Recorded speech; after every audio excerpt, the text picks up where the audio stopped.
Hey guys, welcome to Tuesdays at Noon. I'm Phil from the Schinbein Drum Company, of which you've probably seen my logo and branding everywhere because apparently I'm a bit of a branding slut. I put my logo everywhere. Unless I'm wearing a shirt from someone else's company. Shout out to the Dominion House back home, the DH. This week I thought I'd talk about Paradiddles, just because. Paradiddle. And what they're kind of for and where the idea comes from and all that. Obviously, most rudimental stuff comes from a military background, history, I suppose. I read a thing on the old Wikipedia there about Swiss mercenaries and all kinds of stuff about pole arms in tight formations, and you got to be able to be, clever with it, or else you're just all going to be hacking each other to bits, knocking each other out. But my own theory, which I've never really seen anybody mention, is all about wearing a drum and walking around with it, marching, walking around really, and how when you walk down the street, naturally your arms kind of swing opposite to your feet, right? So if you're playing things where that motion can just kind of transfer naturally into your playing. If you're walking with this motion and you're playing 16th notes, right? Because there's an even number, the accent is always going to be on the same hand, right? Whereas if you're playing paradiddles, you can kind of get that swing going. Not like ba-dang, dang, dang, not a swing, but you can swing your arms naturally to how you walk, right? The paradiddle is handy in that it has that double stroke, which allows you to alter where the accent is going to hit. It lets you turn the beat around, so to speak. Gives you that natural walking gait, which makes things smoother and easier to play, right? That's just my own personal theory on where it may have come from. The paradiddle, right, is right, left, right, left, right, left.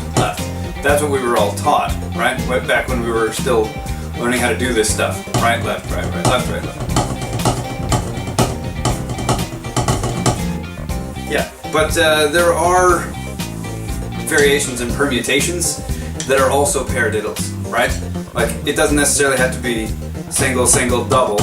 It could be, single, single, single, single, double, and that's a double paradiddle. Triple paradiddle being, 16th notes and a double, right? The mnemonic that I use is paradiddle, double paradiddle, and then it's a triple paradiddle. It's a triple paradiddle. Wow. It's a triple paradiddle. It's a triple paradiddle. It's a triple paradiddle. The accent doesn't necessarily have to be on the one of every 4, 6, or 8, variations, grouping, right?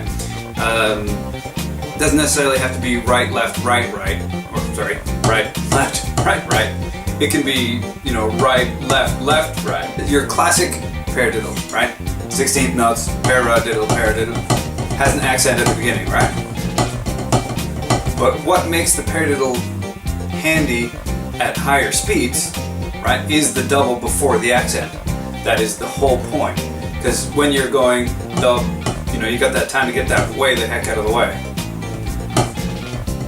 Right? You got time to kind of, for your upstroke, so to speak.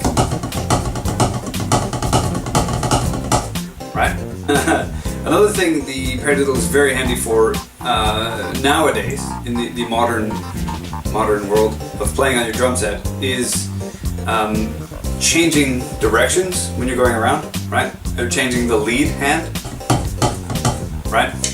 Changing which hand is starting up the pattern, right? Or coming back around. If you throw a double down here on your floor tom, you can come back around with a left hand lead, Or if you're playing a floor tom groove, you can throw in a double and you can come back around this way, right?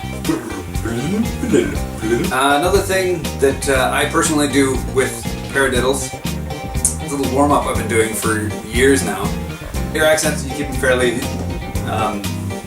even. But then you play 4 paradiddles as 16th notes, and then 4 double paradiddles as sextuplets. 16th note sextuplets. Right, so 6 notes. Okay. Double paradiddle. And then you do 32nd note triple paradiddles, 4 of them. And then you start over, right?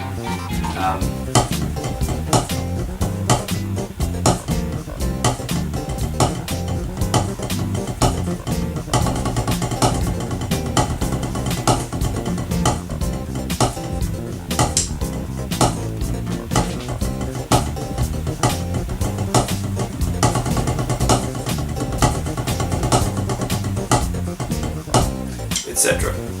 I find that's very handy. And also, the slower I play it, the more warmed up I get, if that makes any sense. If you're just out like straight out of the gate, you're like, you know, or if you go really slow,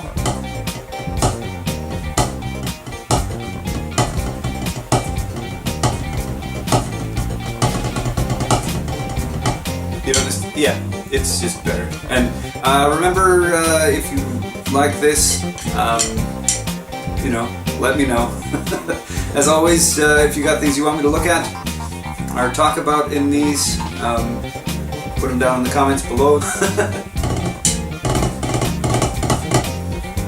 See you guys back here next week for another exciting episode. Same bat time, same bat channel. Bye!